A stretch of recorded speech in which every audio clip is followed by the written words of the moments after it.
అందరికీ నమస్తే. నేను మీ కిట్న జనసేన పార్టీ రాష్ట్ర అధికార ప్రతినిధి. అందరికీ తెలుసు, నిన్న రోజా గారు గోశాలని సందర్శించడం కోసం వస్తే ఆమెను అడ్డుకుని స్థానిక ఎమ్మెల్యేని ఆమె పైన పోలీసులు జులుం ప్రదర్శించి ఎక్కడికక్కడ ఆపేశారు అని ఒక స్టేట్మెంట్స్ అయితే మనం చూసాము. యాక్చువల్లీ నేను ఆమె గురించి అయితే మాట్లాడకూడదు అనుకున్నాను, కానీ నిన్న మాకందరికీ బాధ పెట్టిన విషయం ఏంటంటే, ఒక మినిస్టర్గా, ఒక మహిళగా నీకంటూ ఒక లిమిటేషన్స్ ఉంటాయి. అది కూడా మీరు మర్చిపోయి, నేను వచ్చిన టాపిక్ ఏంటి, గోశాల గురించి మీరు మాట్లాడాలి. అక్కడ ఎక్కడ 10 మార్కులు అభినయ్ గారికో లేదంటే ఆ కరుణాకర్ రెడ్డి గారికో వాళ్ళు అరెస్ట్ అనే ఇష్యూ మీద ఫైట్ చేసేస్తున్నారు, 10 మార్కులు ఎక్కువ పడతాయి జగన్మోహన్ రెడ్డి గారి దగ్గర, నేను కూడా ఓవర్ పర్ఫార్మెన్స్ చేయాలన్న ఇంటెన్షన్తో ఏమో కానీ మధ్య మధ్యలో టచ్అప్లు చేసుకుంటూ మీరు ఇష్యూని సైడ్ ట్రాక్ చేస్తూ అసలు గోశాల గురించి మాట్లాడకుండా పవన్ కళ్యాణ్ గారి మీద, సిబిఎన్ గారి మీద వ్యక్తిగత కామెంట్స్ చేశారు. మీరు ఒక మహిళగా, ఒక తల్లిగా గతంలో ఒకసారి మాట్లాడున్నారు. మీరు మీ బాబుకు కారు కొనిస్తే దాన్ని బాగా ట్రోల్ చేశారని లిటరలీ మీరు ఏడ్ చేశారు. నాకు అది బాగా గుర్తుకుంది, ఎందుకంటే నేను ఒక మహిళని కాబట్టి, ఒక తల్లిని కాబట్టి నాకు ఆ పెయిన్ తెలుసు. సో మీ మీద ట్రోల్ చేస్తే మీకు అంత బాధ వేసినప్పుడు మీరు నిన్న 2 రోజుల కిందట మీరు మార్క్ శంకర్ అనే బిడ్డ పైన ట్వీట్ వేశారు. బిడ్డకు బాగా అవ్వాలి, ఆరోగ్యంగా తిరిగి రావాలన్నారు. ఒక తల్లి మనసు అని మేము కూడా అనుకున్నాం ఆ రోజు. కానీ మీ విషపు బుద్ధి నిన్న మాటల్లో కనపడింది. ఏం మాట్లాడుతున్నారు? స్వామివారు కక్షపూరిత చర్యలు చేపడతారా? అసలు బిడ్డకు బాగలేదని సాటి మహిళగా ఆమె ఎంత కలత చెందారో, మన మతస్థురాలు కాకపోయినా స్వామివారిని విశ్వసించి మొక్కుని బిడ్డకు బాగైతే ఇక్కడికి వస్తానని చెప్పి, నిజంగానే ఆమె బిడ్డకు బాగా అవ్వగానే స్వామివారి నమ్మకంతో తలనీలాలు సమర్పించి, అన్య మతస్థురాలైన మన మతాన్ని గౌరవించి ఒక తల్లిగా ఆమె పాత్రను మనం చూసాం.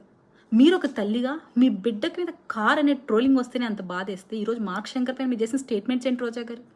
నిజంగా మీ స్థాయికి దిగజారి మాట్లాడడానికి ఒక్క నిమిషం పట్టదు. కానీ మేము విలువలతో ఉన్నాం, విలువలతో ఒక డిసిప్లిన్గా పార్టీని నడిపే అధ్యక్షుడి కన్సందలో పనిచేస్తున్నాం కాబట్టి నేను ఇంతకన్నా దిగజారి మాట్లాడలేకపోతున్నాను.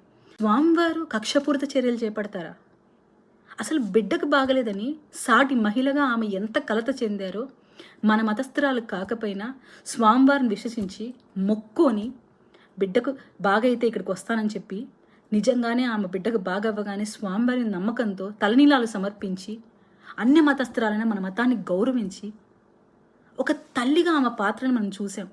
మీరు ఒక తల్లిగా మీ బిడ్డకి మీద కార్ అనే ట్రోలింగ్ వస్తేనే అంత బాధేస్తే, ఈరోజు మార్క్ శంకర్ పైన మీరు చేసిన స్టేట్మెంట్స్ ఏంటి రోజా గారు? నిజంగా మీ స్థాయికి దిగజారి మాట్లాడడానికి ఒక్క నిమిషం పట్టదు.